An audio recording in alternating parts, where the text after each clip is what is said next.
I was in China way back in those early days of 2020 when we first started to get news of this extraordinary outbreak of unknown disease circulating in that city of Wuhan. And very quickly, of course, we found ourselves in this escalating story with huge global significance. But within all of that, that question of where this thing had come from was there from the very beginning. There was this wet market, the cases were circulating in the vicinity of it. It sold the kinds of animals you'd expect if this thing had spilled over from nature to humans. But there was a laboratory there as well, engaged in the intensive study of coronaviruses. We know that laboratory accidents are possible. And so from the beginning, particularly as both possibilities were being raised on the Chinese internet of all places, they were worthy of investigation.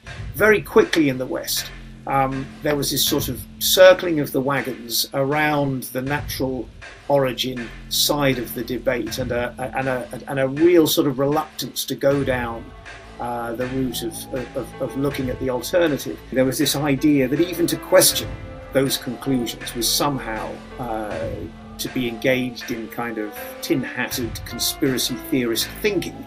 And that to me felt horrible. Now, a lot of people on the right love that phrase, escape from the lab, because it sounds like something from a Marvel movie or a comic book. It sounds like they're talking about a man. When, as we now know, China itself was asking those questions. They were being asked inside the Wuhan Institute of Virology. That's, comes out very clearly in the podcast in episodes 1 and 2. You hear those Chinese scientists asking themselves the same question. So with hindsight, we now know, of course, it wasn't a question that shouldn't be asked. It wasn't conspiratorial to be wondering about that possibility.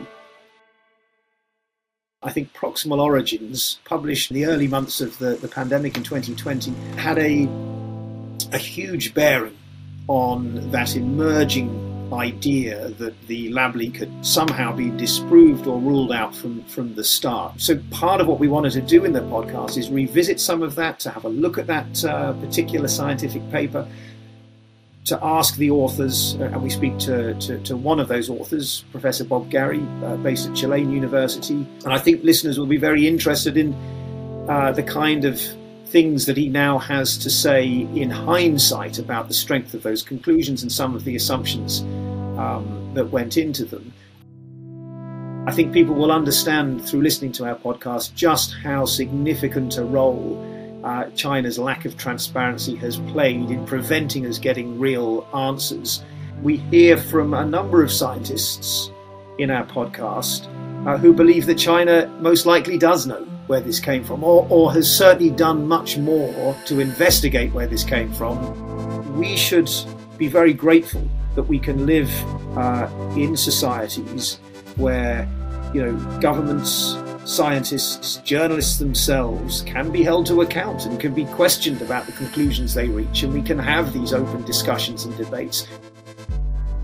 We should continue pushing as hard as we can for answers. Don't accept that it's now a closed book.